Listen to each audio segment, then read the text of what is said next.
She was 15 and starving, and the city had teeth. Her knuckles left little moons on the glass door of the cafe, smudges that would have embarrassed her if hunger hadn't already made a spectacle of her every breath. When the door swung open with a spill of warmth and clatter, she stepped inside, eyes locked on the black lacquered piano near the host stand like it was an altar. Before we begin, if this kind of story speaks to your heart, feel free to share where you're watching from. It's always beautiful to see how far stories like this can travel. Enjoy the story. "Can I play for a piece of food?" she said. Messy hair, a sweatshirt too thin for December, shoes that had forgotten how to keep water out. The room, glowing with brass chandeliers and laughter trapped in wine glasses, tilted. People turned. A few tilted their heads, softening. Others didn't miss a beat. They laughed. They laughed not because they were cruel, but because the question pressed a strange bruise in the evening, a beggar child asking to play here on the baby grand. The question sounded like a joke to a table of consultants with loosened ties, to a blonde woman with the knife of a laugh and 14,000 followers waiting for her story. Of course, they didn't know the little bench at the host stand was where a different sort of hunger had learned to sharpen itself. "Sweetheart, this is a restaurant," the hostess said gently, eyes flicking to the manager. A man with serious shoulders and a stain of coffee on his cuff stepped forward. People called him Mr. Klein when they were mad and Raphael when they weren't. He took in the girl's bare wrists, the bones like parentheses, the way she kept looking at the piano and not at the plates. He had been a pianist once, and sometimes new arrivals smelled like old regrets. "What did you say?" he asked, not unkindly. She swallowed. There was a tin taste in her mouth, fear or old blood, hard to know the difference anymore. "I can play. If I play, can I have something?" Her eyes flicked to a spare plate a busboy was carrying, lit with bread like a miracle. The laughter moved through the room, softer now. A man in a blue blazer snorted. "What's next? Sing for a steak?" "Let her try," said a woman near the bar, startling even herself. People had different reasons for saying such things. Hers had to do with a son who hadn't come home the night before and the way music sometimes made him come home anyway, if only in memory. Raphael looked at the girl's face. People lied with their eyes all the time. This girl's eyes didn't lie. They were too busy making inventory, exits, plates, keys. "What's your name?" he asked. "Nia," she said. That was the name her mother had given her, clipped from a longer one. A name made for a mouth that had to say things quickly in case everything ended. "Okay, Nia," Raphael said. His hand hovered over the piano like he was about to make a blessing. He nodded to the hostess. "Give her the bench." The hostess chewed her lip. She could already hear a Yelp review complaining about street urchins, but she stepped aside. The baby grand wore a film of candle smoke and fingerprints. It was real enough, not a prop. When the lid opened, the room's sound shifted. Even the laughter liked to listen. Nia's hands trembled as she sat on the bench. The fake leather split along a seam like a wound. Her fingers were too cold to be hands. Under the skin, bones hummed with the old rhythms they promised they could remember if they were given a reason. Her mother had promised once, when you're hungry enough, the music doesn't leave you. It finds your stomach and loops it into the melody. It makes you brave. She placed her fingers on the keys. The first note tasted like smoke and sugar, the way the apartment used to smell on Sundays. Another followed blue, then green, then a spill of yellow so sudden that the woman at the bar put down her drink like she'd been caught. She wasn't playing anything anyone recognized at first. That's what genius sometimes sounds like. It resists the urge to explain itself. It draws its own map. It was a handful of remembered notes, then a lullaby, then something darker too, like the rumble of the train she slept near. People who had laughed now forgot to swallow. Servers paused, plates cooling. The man in the blue blazer leaned forward, elbow on white linen, mouth parted. The blonde woman filmed, but her phone wasn't lying to her. This was not a story of pity, but of power. The notes gathered and rose, lay down, and then rose higher, and someone at that bar, maybe the woman with the son, laughed again, but it was that other kind of laughter, the kind that covers a bruise you've wanted to press all night. Nia did not look at them. She did not need to make eye contact to make them her audience. The piano felt like a mouth she'd not been allowed to speak with in months. Nothing she played was on paper. Parts of it had been once. The pieces her mother used to hum into her hair, pieces old and borrowed and new. The melody found an old friend halfway through, a fragment of Beethoven but turned inside out, sweeter than it had any right to be in this cold city with its iron shoes. She braided it with a run like a flock of birds. Her hands bit the keys and the sound bit back. It was not that they realized she was a piano genius, it was that they realized how narrow their idea of life had been 5 minutes ago. When the last note fell, the room took a breath. Raphael brushed at a corner of his eye like he'd caught something in it. He hoped no one saw. He came forward with a bowl, a big one, and set it on the piano. The smell hit her body like a blow, a thick stew, bread fat with butter, plate heavy as a promise. "For the music," he said. She stared at it a second like she didn't know which part to trust, the steam or the fact that it was real. "Thank you," she whispered. It was then that Officer J. Alvarez walked in because he had been called about a disturbance at Klein's Bistro by someone who misdialed, but he was 3 blocks away, and he was the kind of person who checked when his gut told him to.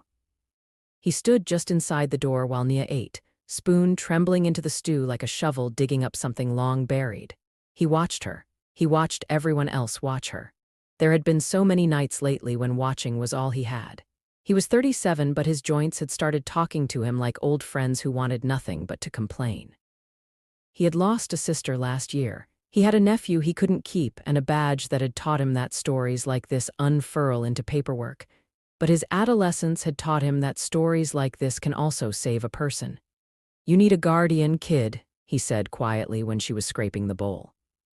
Nia looked at him like he had suggested a thunderstorm for dessert. Raphael cleared his throat. "She needs seconds," he signaled to the kitchen. "I'll handle the rest." The laughter had disappeared like steam. In the silence left behind, the city pushed its face up against the windows and made a fog. There were people already drafting posts. There was this girl. And people already forgetting, because forgetting is easier when your hands are warm. You need to know what came before to understand why the music felt like a rescue and a threat. Nia's mother's name was Dahlia. She had been the kind of beautiful that made people think beauty would save her. It did not. She had played piano in a small church with soft pews and a roof that leaked. Nia had learned to walk by tracing scales up Dahlia's forearm, each mole a note. The apartment smelled of cumin and oranges and dryer sheets when they could afford them. On Sundays, Dahlia made pancakes and played Debussy with flour on her cheek like a moon. Nia did not know her father. She knew that he was a man who had drawn a planet on the ceiling and then failed to keep it from falling. She knew that he had piano hands too and that he had left. When Nia was 11, a candle turned into a fire in the apartment because the light bill had forgotten them. It moved like an animal.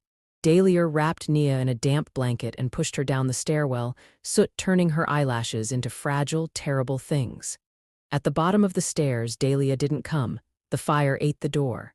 There are some silences that years later you cannot even think about without wanting to hit something. The building had a name. The name used to be in the news. It's not anymore. Names get tired and go somewhere else. After, there was a string of homes that weren't. There were porches where Nia learned the geography of a hand, rooms where she learned not to make noise. There were papers with her name written wrong. She had a piano once when she was 12 in the third house, a plastic one with 4 broken keys. The mother there, with cake breath and a Bible smile, said she could play after chores. Nia didn't touch it. Touching meant remembering, and remembering meant the pain came in and put its feet on your table. By 15, Nia had left those places. She had a backpack with a jaw that didn't close and a jacket with a broken zipper. She didn't play. She listened to doors closing, to trains, to the long, low note of a city pretending not to be cold as it pushed people like her to its corners. When hunger made the corners too sharp, she drifted to the center. She drifted to the music. Even if Dahlia was gone, the piano wasn't done with her. Raphael Klein was someone who knew what it was to end in front of a piano when you thought you'd been finished with the thing. He had toured when touring meant sleeping in buses and eating sandwiches you couldn't afford to smell. He had played Rachmaninoff in halls where the audience wanted to be bruised. Then he had lost half the strength in his right hand when a car door slammed when it shouldn't have. It was nobody's fault and everybody's. He opened a restaurant because his mother said he had to feed what he could when he couldn't feed the one thing he wanted. Upstairs, he kept a room with a narrow bed and a wall of old programs he didn't look at because a life you don't live becomes a mirror. The night Nia played, he gave her seconds and then wrapped the bread in paper like it was a precious artifact. He said, "You can come back, meals for music if you want." He said it like a joke and not like the vow it felt like in the center of his chest. He had a son once. He didn't speak the boy's name. Names, like buildings, get tired. Officer Alvarez watched all of this from the corner by the coat rack like a saint with his hands tied. He approached, the badge pulling the air tight in a way it often did. "We can find you a place," he said carefully. "Warm, safe." "You mean a place that smells like lemon cleaner and someone else's rules," Nia said, with nothing in her voice that was designed to hurt him but which hurt anyway. Raphael interceded, not because he hated rules but because sometimes a rule was just a guest that made itself too comfortable. "She can play here," he repeated. "It'll be good for business." He shrugged like business was the only language that made sense here. "We donate meals every week. She can be part of that." "Two adult men discussing my life," Nia murmured. It was mostly a whisper to the piano. She stood, the stew installing warmth like a temporary program. "I'll play again. Tonight if you want, after shift change." There were things in this world that, if you told Dahlia they happened, she would have laughed that quiet laugh of hers and said, of course. There were also things she would have put her head in her hands for. Nia playing for food in a restaurant called Klein's was both. Word moved the way word moves when a street finds a story it likes, through mouths and screens and that whispering older than electricity. By the time Nia sat again that night, there were people who had waited, leaning on the piano like it had always been theirs. A gray-haired man took his seat at the corner table and cried into his napkin when she played a song that wasn't a song and was his wedding anyway. It was the third time she played that night that a woman with lipstick like a siren took a seat at the bar and listened without drinking. Her name was Vivienne Hale. She was not a villain in her own story. She had grown up a town over from here, in a house with ceilings that were too low for her mother's voice. She had left at 18 with a suitcase and a photograph she would later lose. She had built an agency with a face of glass and a spine of steel. The city loved her because she said the right things and meant some of them. When the music ended, she approached, leaving the smell of expensive perfume behind her like an alibi. "You play like water knows your name," she said. Words that sounded like a small confession handed over as a compliment. "Do you have representation?" A pause. Nia frowned. "I have fingers," she said. "And a stomach." Vivienne laughed, not because she didn't understand, but because humor took the sharp off the edge of the thing she wanted. "A girl should have someone looking out for her is all." Officer Alvarez watched it happen. He had seen sharks move less cleanly. He moved closer, not least because he knew this girl would not ask for help if help meant admitting she needed it. Raphael moved too. He pressed his palm against the polished wood like he was feeling for a pulse. "Vivienne," he said. He knew her. Their worlds touched sometimes when the event planners called and asked if he'd host some up-and-coming something. "Let the kid breathe," Vivienne smiled. "I didn't say today." She dropped a card on the piano, the letters small and sharp. "But in case she wants to eat tomorrow and the next day and the ones after that." Nia did not take the card. The card was paper. It had never been paper that hurt her. It was the hands that came with it later. Still, she felt the gravity of it like a small planet pulling her, not just food, not just warmth, a door that might close too. Nia went back to the piano because the world didn't make sense if she wasn't playing. She played again, and if you want me to describe those notes, understand that not even the man who had toured, not even the man with the badge, could talk about them without moving their hands like they were trying to swim. She played nights. Raphael paid her when he could, in cash when it mattered, in soup and bread when the cash was thin. People came. They came because the food was honest and the girl at the piano made their hearts misbehave in their chests. They filmed. They forgot to film. They thought they had discovered her. The first video hit 100,000, then 1,000,000, then the kind of number that doesn't feel like a number anymore. Officer Alvarez didn't stop checking in. He told her jokes from his mother that didn't make her laugh but did make her unclench her jaw. He found a hoodie for her that didn't smell like anyone else. He asked questions and then did something that made her trust him. He waited for answers when none came. There were complications. There always are. One was a girl named Tasha who had been in a house with Nia in the between times. Tasha liked to look pretty in other people's mirrors. She liked to lean against the door when you were trying to leave. She showed up on a Tuesday with a boy whose name shifted and eyes that had learned how to live behind sunglasses. They watched Nia with interest that had hunger in it, the wrong kind. "Hey, Wonder Girl," Tasha called. "Look at you sparkly." Smile like a slashed tire. Vivienne Hale was also a complication. She came back with papers that could fold Nia into a system of gigs and guardians and God. She had contracts that looked like salvation in leather folders. She had studio time, she had promoters, she had charity angles. "Play for a piece," she said, like she'd invented starving and then solved it. The room around them had grown a new kind of quiet lately when Nia played. Vivienne could hear the money in that silence. Raphael's jaw tightened. He had memories of men and women like Vivienne whose second language was possession. He made coffee like a weapon and put it in front of her. "Careful," he said, and he meant all of it. Officer Alvarez's caution was less nostalgic and more practical. "She's underage." "None of this happens without a judge." "And a guardian," Vivienne said, like she was naming ingredients anyone could borrow. She tilted her head at Raphael without mercy. "You," the man who used to be a pianist looked at his hand, at the way it held the cup. He had thought about it. Late at night, with the restaurant empty, with the ghosts sitting at tables that didn't need reservations. He had thought about becoming a guardian to a girl who could play like this. He had thought about his son, absent like a wound you keep reopening to see if it has healed. He had thought about whether goodness could be something you just chose one day like a coat. He had also thought about the other complication. He knew Nia from before, he just hadn't told her.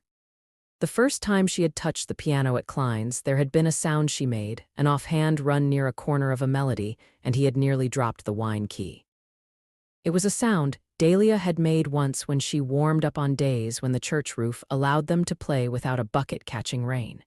Dahlia had taught him that run the year he stopped believing in things. He had loved her then, the way a brother loves, the way a boy with too much silence in his chest loves the first person who breaks it with music. He had never told her. He had watched her leave with a baby once, her arms full of weight and wonder and responsibility. He had seen smoke from his car window on the day the building burned and he had not gone in. That was his private hell. That and the letter he kept in a shoebox. He had recognized that run and then recognized the bones of her daughter's face. He had said nothing because he did not trust the way names get tired when said aloud. The other complication was simply this: you can be discovered and found and still be lost. The night the cameras came in real, with lights like accusations, was the night Nia stopped in the middle of a piece and looked at the bar and saw the policeman and the agent and the man her mother had once made pancakes for. She stood up. "Can you all shut up?" she said, quiet and violent and pleading. The room went flat. You could hear the kitchen staff arguing in Spanish about the chicken. Then you couldn't, because even they stopped. "I can't play if you're going to make it a trick," she whispered. "It's not a trick, it's the only thing that makes the noise stop." Silence can be cruel. This one was kind, or tried. Vivienne took a step forward. "Nia," she began. "No, no more papers," Nia swayed. Hunger wasn't the thing now, something more torched than that. "No more. If you make it about your charity and your likes and your whatever, then it is not mine." Officer Alvarez shifted his weight. "What do you need?" he said. "Bread," she said with a small laugh that made the bartender look away. "And time." She left the piano. She left that night too, through the alley, past the dumpsters smelling like spoiled plans. She slept on the edge of the river under the bridge that had held so many kisses and letting goes that it had started to whisper advice to the people who crossed it. Raphael found her in the morning because he knew how to look without making it look like he was looking. He brought a thermos and a flannel blanket and his old coat. He set them down and sat beside her like someone who had never sat beside anyone before. "Years ago," he said as the water went bright under the early light, "I didn't go into a building that was burning. I told myself that the sirens meant someone else would get there. If I had known, would I have gone in? I ask myself. I think the answer is yes, because the story makes me nicer. But the truth is, I don't know. Sometimes the only thing we can do for each other is to show up before the building is on fire." Nia looked at him like he had just said her name right. "I knew your mother," he added softly. Her shoulders tightened in a rope. "You're lying." "She taught me a run," he said. "I recognized the way your fingers wanted to be there and not looking at the world at the same time. He pulled a folded photograph from his pocket like a magician. It was taped and untaped, worn out by too much faith. Dahlia, at 24, sitting on the edge of a piano bench with a baby in her lap. The baby had hair like Nia's and hands like a promise. The corner of Raphael's thumb, younger, made an accidental cameo at the edge of the photo. Nia exhaled. A kind of exhale you only do once someone has confirmed that you didn't make them up. They walked back to the restaurant together, and it felt like walking back to a war. Vivienne was waiting, to all appearances patient, the way a hawk is patient. She had a producer on hold and a sponsor lined up and a nonprofit partner in the lobby with brochures printed overnight. Play for a Plate, they had titled it in blue. There was a logo with a treble clef turning into a fork that made Raphael want to throw a chair through a window. Stop, Nia said, voice calm. It was the calm you learn as a child when adult storms gather overhead. If we do this, we do it my way. Vivienne smiled a smile you couldn't see past. Your way. We feed people first, Nia said. No VIP tables, no reserved seats, bring food, get music, bring money, sure, but bring food first, and we don't film the faces of the people who come to eat. Music has enough eyes. Vivienne didn't like it. She liked it anyway, or she pretended to because she liked what came with it. There would be headlines, there would be donors. She said yes in a way that sounded like she had invented yes. Officer Alvarez made a call. He had a friend at Family Services who owed him, for a coffee, for a favor, for a night he had not let a fight turn into a record. Papers were filed. Words like guardianship and temporary fluttered around like moths and landed in columns. The judge was a woman with kind eyes and a spine like a ruler. Let's see, she said. Let's see if temper and talent can make a nest. What happened next looked like a miracle if you were scrolling by fast, and like work if you stopped and stayed. The restaurant became a stage and a storeroom. Raphael put up flyers and took down a chandelier to make room for racks of coats. Volunteers came, people who had believed that their hands had nothing to offer but learned otherwise. People brought rice and beans and stacks of store bread. Others brought too much, the wrong much, cakes with sugar for nights when people needed soup. They learned, people do when they want to. The first night of Play for a Piece, a line wrapped the block. The woman at the bar showed up with casseroles and her son, who was safe because she'd texted him, and then told him she loved him without making it sound like a demand. The man in the blue blazer came without his blazer. He saw a man he had known in college at the front of the line, a man who had slept in his dorm room when his own bed had become impossible. They did not say hello. They nodded. The nod said thank you and I'm sorry and all the things men say when words won't look them in the eye. Nia sat at the piano. She wore a sweater from Raphael's closet and a bracelet Officer Alvarez had bought in a store that gave the money to women who had learned to leave. She played. Cameras stayed behind a line of tape. Vivienne's jaw was a clenched violin. She smiled anyway. She had decided to tell herself she was doing good so she would not have to admit she wanted to be famous for doing good. The notes were different this time. Hunger has flavors and so does feeding. When Nia played, Raphael said later, it was like watching a drought turn into rain without anyone drowning. You could feel the chairs sit up. The floorboards remembered trees. In the corner, Officer Alvarez closed his eyes and let himself not be on duty. A boy in a hoodie 3 sizes too big whispered to his girlfriend that he could taste cinnamon in the high notes. He was right. There was a twist you don't see in the middle of a story because you think you're smarter than the story. 2 weeks into Play for a Piece, a package arrived, no note but a return address.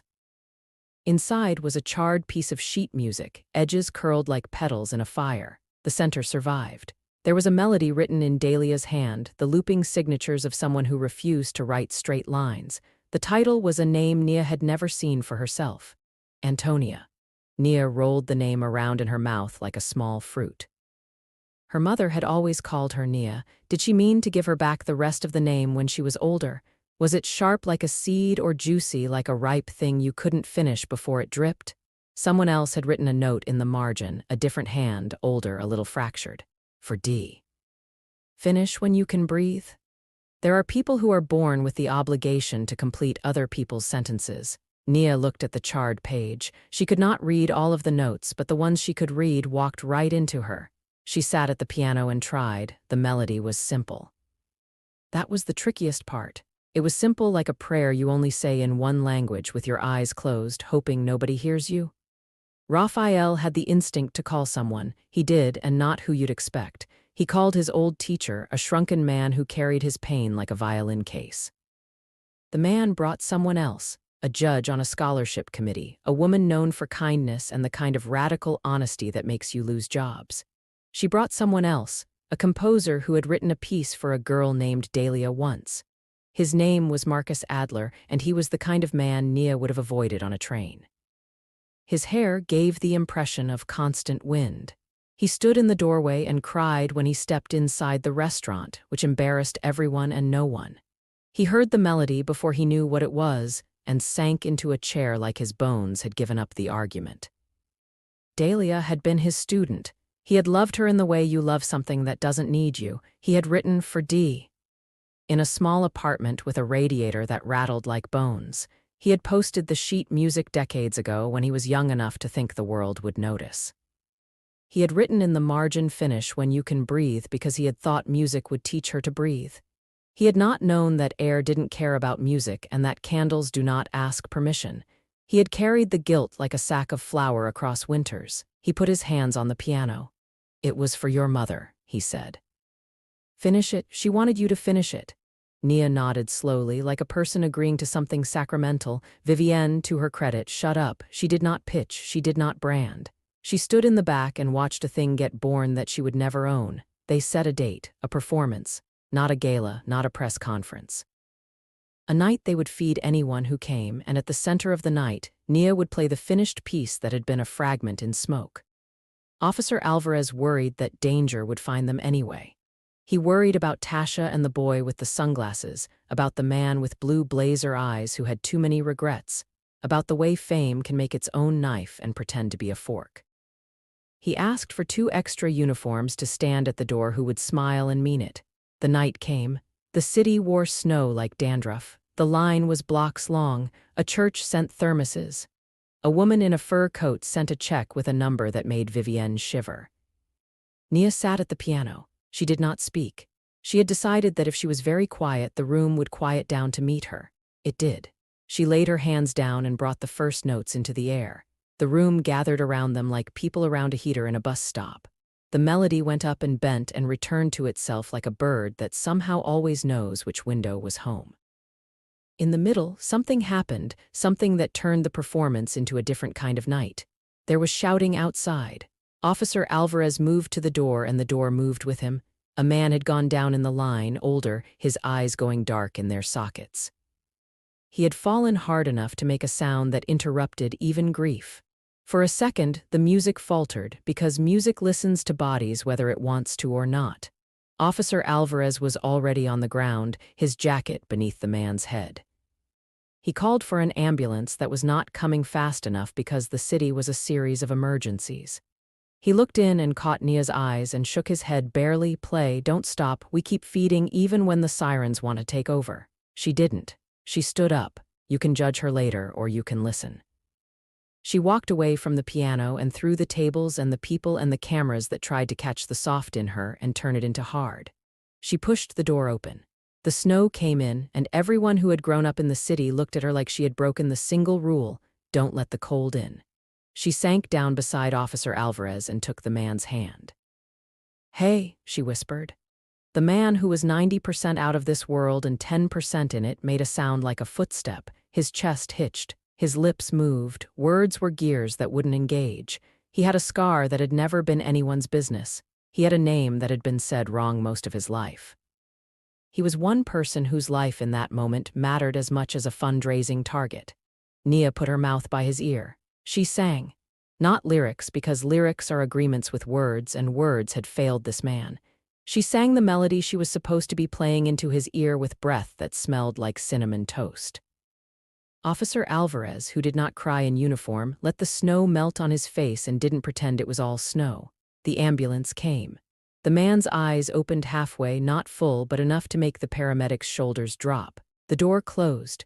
The sound of wheels on winter returned. Nia stood, shaking, and walked back in. No one made a sound that wasn't kindness. She sat back at the piano. She found the place where she had stopped the stream, reached into the river and brought the thread back up like a fisherman. She played the rest. The piece ended with a note that felt like home, but not the kind of home you have to leave. The room stood up. People cried in the way people cry when they are suddenly aware that their insides have content. Raphael leaned against the bar, both hands flat, whispering thank you to a god he had ignored for a very long time. The man in the blue blazer came up afterward, trembling in apology that was for more than just laughter. The blonde woman came up too, phone down, hands open. "I didn't know," she said, as if apologies come in past tense. "Now you do," Nia said and hugged her, and the woman held onto the hug like it was a door in a flood. The newspaper wrote a piece. The headline made music into a metaphor because that's what they do. Money came in. Coats came in. People who needed help didn't get turned into pictures. Vivienne steered the ship for a while, less hawk-like if you can imagine such a thing. She sat in the office with forms and spreadsheets and tried not to rename things after herself. Sometimes she failed and then repented. Raphael went upstairs one night and opened the shoebox. The letter inside was from Dahlia. It had been written on the back of a church bulletin with a pencil that kept breaking. "Dear R," it began, "you said music will be there when I can't. You were arrogant in that. You were also right. If you ever meet Antonia before I do again, tell her when you're hungry enough, play. When you're not, feed." He folded the letter back into its soft envelope like it could break. He brought it down to Nia and she read it and laughed that small laugh that was her mother. "Hungry enough to be brave," she said, echoing the mantra she'd carried in that blue vein behind her ear all those months. Always. There were still complications. The system does not disappear because you sing at it. There were hearings. A social worker with hair in her eyes came and asked questions Nia didn't want to answer. A judge extended guardianship. Officer Alvarez sat at the back of the courtroom with his cap in his lap like a boy in church. He wanted to say to the judge, "This child caught a man's life with her breath and pulled him back to shore. Does that count as a skill? Can we list that on a form?" Sometimes the world does a decent thing. The guardianship became permanent. Papers were signed without anyone puking afterward. Raphael cried onto a piece of Chopin and then laughed because if there is any music that can take a tear, it is Chopin. Vivienne Hale left town for a while. She sat in a hotel room with a minibar that made promises, and she called someone she hadn't called in years, the child she had given away. They spoke like strangers in a rainstorm and then like something else. She sent an anonymous donation to Klein's after that with a note that said, "For what I forgot." Tasha tried to sell a rumor. It did not sell. The boy with the sunglasses learned that you cannot lean against doors that are held open by years of brave people. Marcus Adler, the composer with the hair, wrote an article about the performance that read less like criticism and more like repentance. He taught a class and talked about a girl who finished a sentence in a language he thought was his. Months passed. The city turned its coat. The line at Klein's shifted with seasons. A man came every Thursday and never spoke but left a single banana. A woman came every Tuesday and sang along to the low notes with a voice that made babies look around. Children practiced their scales in bathrooms with good echo and emerged with damp hair and dignity. Nia got older one day. It happened while she was tying her hair and ignoring her phone. She hadn't heard from Vivienne in a while. She had heard from her past less too. That's what healing looks like sometimes. It reduces the number of voices auditioning for your attention. And then, almost a year to the day after the first night, the restaurant filled with people who wanted to celebrate the stupidity of a single question that had opened a door in everyone's throat. "Can I play for a piece of food?" She asked again that night, deliberately, with a smile that made Raphael think of summer when it was still spring. The room laughed, but not the way it used to. This laugh had home in it. "We saved you a seat," said the woman from the bar, hand on her son's shoulder. "We saved you a bowl," said the man in the blue blazer, no blazer, just a sweater his wife had knitted when they were young. "We saved you," said Officer Alvarez under his breath, to himself and to the room and to the younger version of himself who always thought he'd arrive too late. Nia sat, fingers poised. She could hear the river in the radiator. She could hear Dahlia's voice telling a joke that never had a punchline and didn't need one.